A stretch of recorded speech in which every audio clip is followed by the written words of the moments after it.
Bonjour, je suis le docteur Dessini, je suis pédopsychiatre et nous allons parler aujourd'hui de la question suivante, comment faire en sorte que votre enfant dorme dans son lit. Je suis sûr que vous savez que les psychologues et psychiatres pour enfants tiennent beaucoup à ce que votre enfant dorme dans son lit. Ma première remarque sera que si votre enfant dort parfois dans votre lit, ça n'a pas beaucoup d'importance. Ce qui en aurait davantage serait le fait qu'il s'habitue à dormir dans votre lit pour une raison assez simple, c'est que votre enfant a besoin de gérer ce moment délicat de la journée qui est le passage à la nuit, qui est un moment de séparation et il y a beaucoup d'événements de l'enfance qui sont centrés sur ce point-là, gérer la séparation.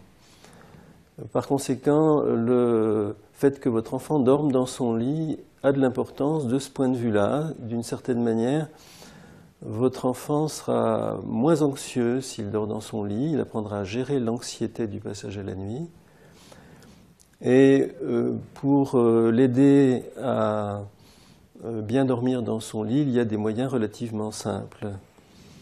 Donc, tout d'abord, si vous réalisez que votre enfant peut de temps en temps dormir dans votre lit, ça rendra moins aiguë cette question-là. Contraindre, parce qu'il y a une partie de contraindre, votre enfant à dormir dans son lit.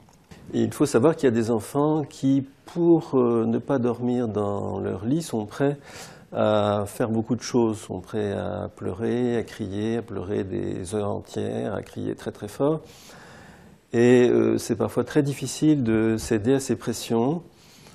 Vous pourrez peut-être y céder plus facilement si vous savez que l'intensité des cris n'est pas proportionnelle à l'intensité de l'anxiété. Autrement dit, que si vous laissez un enfant pleurer avant de s'endormir, vous n'êtes pas vraiment un gourou d'enfant.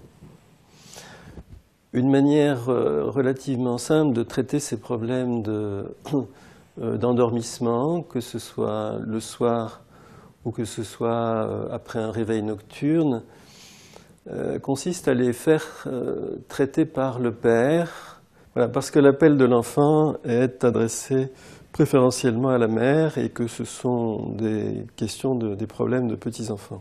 Il est plus facile et il est souvent souhaitable que ce soit l'homme qui s'occupe de la gestion de cette situation.